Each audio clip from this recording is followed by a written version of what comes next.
het 'n verklaring om te maak, of eintlik bietjie nodig om te bieg. En ek sê hierdie nie as 'n goeie ding nie, ek sê dit regtig as iets wat ek baie mee worstel in my eie lewe. Ek is kronies op dieet. Dit voel vir my daar's nie 'n tyd in my lewe wat ek nie kyk na wat ek eet nie, en partykeer is ek meer suksesvol daarmee as ander tye, maar oor die algemeen is ek altyd op dieet. Mense haal my al daaroor uit, ek dink ek irriteer mense daaroor, ek irriteer myself, maar die rede hoekom dit so is, en weer eens, hierdie is nie iets wat ek oor trots is nie, is ek haat my liggaam. Ek hou niks van my liggaam nie, en daar's altyd een of ander ding op my liggaam, in my liggaam, wat ek kan kritiseer en wil kritiseer en nie meer tevrede is nie. En ek weet nie of jy soos ek is nie, maar vandag se tema, se les, is juist daarso om hierdie soort van gedagtes aan te spreek. En ek moet erken, hierdie is vir my 'n vreemde idee, 'n vreemde konsep, en dalk juist die rede hoekom ek daarna moet luister vandag. Want die tema vandag gaan om God te ervaar ook in en deur jou liggaam.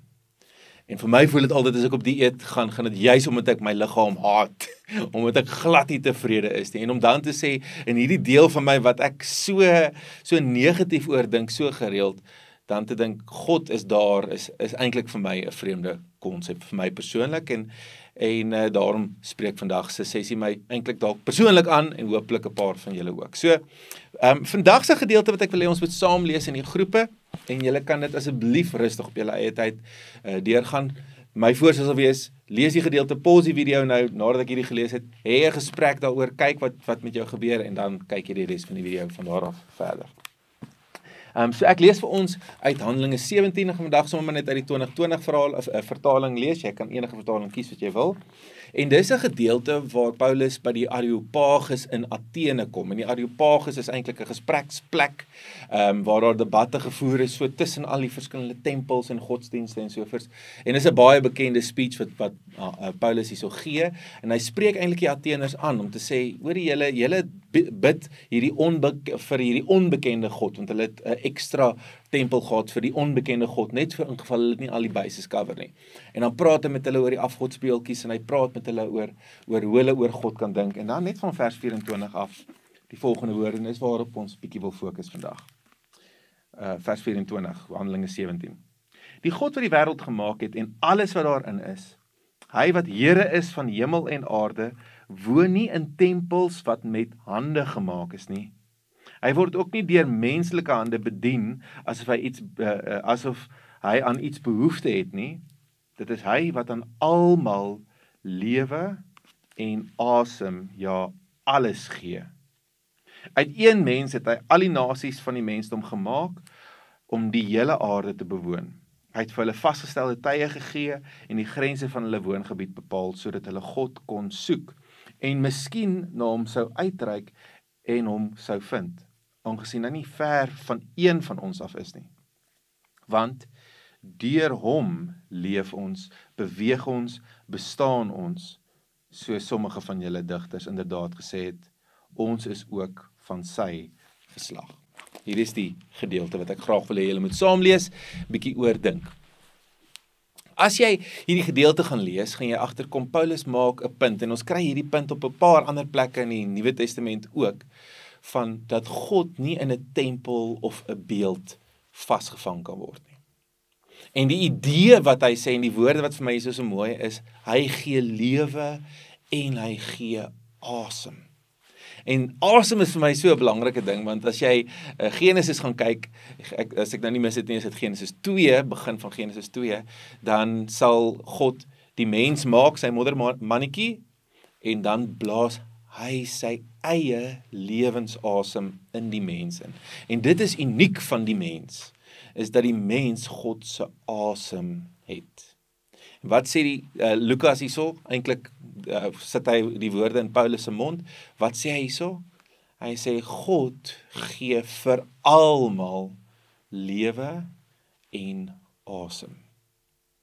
En wat hierdie beelde, en 'n beeld soos die beeld van die tempel, en wat ons op ander plekke kry, is God is nie ver daar nie. God is letterlik in jou liggaam, in jou lyf. Jy hoef nie meer na 'n tempel toe te gaan nie. God is hier in jou.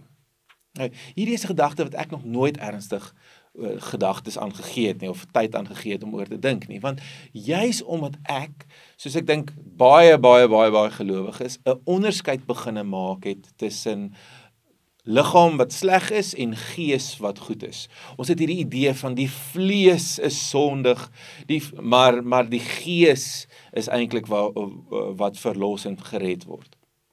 Interessant is dat die teks, veral die Grieks daar, so die Griekse woord vir sarx, is nie regtig liggaam nie, dit is eintlik sondige natuur. En eintlik wat ons doen as ons die liggaam en die gees van mekaar skei en die liggaam sleg maak en die gees goed maak, baie keer soos wat ons die aarde sleg maak en die hemel goed maak, die probleem wat ons daarmee het is jy maak 'n skeiding wat nie eintlik reg deur die Bybel duidelik is nie. En in die proses raak jy negatief oor 'n ding waar God eintlik positief is. Ek het toe ek tiener was, student was daar 'n ou gewees wat hierdie geestelike video's gemaak het, en een baie kreatiewe manier waar hy rondom asem gegaan het, is deur te sê, as jy verstaan God se lewensasem is in almal wat asemhaal, is God letterlik in elke asemhaling wat jy neem. God is daar. Die asem wat ek het, waaroor ek nie eers dink nie, daar is God. En dit is wat ek nodig het vir my liggaam om te werk, om te funksioneer. En dit is belangrik dat ons dit sal erken. Hierdie bekende teoloog het maak die opmerking, hy sê, met elke asemhaling wat jy doen, is jy eintlik besig om God se naam te sê, is jy eintlik besig om God te prys. Met elke asem, selfs al is die asem wat jy uitspreek besig om negatief te wees en af te breek of te sê God bestaan nie, dit maak nie saak nie, want God gee vir jou daai asem, en of jy bewus is van hom of nie, hy is in jou lyf. Ek wil bietjie hieroor dink. Dink bietjie daaroor in jou eie lewe. Dink aan waar jy God in jou eie lyf beleef het. Dalk was dit 'n vreugde, dalk was dit 'n vrede, of net 'n tevredenheid. Dalk was dit toe jy siek was en beleef het God het jou liggaamlik, fisies op 'n manier genees. Dalk is dit toe jy rustig geraak het en gemediteer het, wat vir baie mense vreemd is, ook vir my. Dalk was dit toe jy gaan stap het deur 'n bos en net bewus geraak het van God binne in jou. Hoe meer 'n mens aandag hieraan gee, dis in elk geval wat die boek sê, hoe meer gaan jy agterkom dat jou liggaam ook 'n plek is waar God is.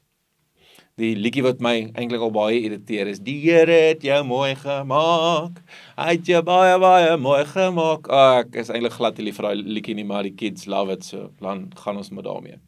Ek hou van die liedjie, in die sin van dat dit darm 'n positiewe liggaamsbeeld vir ons gee, maar dit wat hy tekort skiet is, dit gaan nie net oor dat God jou gemaak het en dis mooi en toe los jy jou en daar gaan hy weg nie.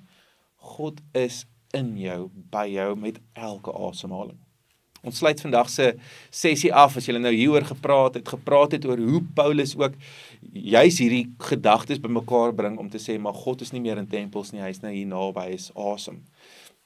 As julle bietjie met mekaar daar kom praat, bietjie met mekaar kan praat, hoe in jou lewe het jy al God beleef, dan wil ek graag hê julle groepe moet, as julle die guts het en nie dink dis te weird nie en so voort, en as dit nie vir jou werk nie, great, moenie waar nie, volgende week gaan ons weer aan soos ander tye, maar dat ons saam 'n liggaamlike oefening doen. Dis in die materiaal waar ons saam as groep stil word, fokus op ons asemhaling en fokus daarop dat God nou hier by ons, binne ons is. Lekker dag verder. Sien julle volgende week.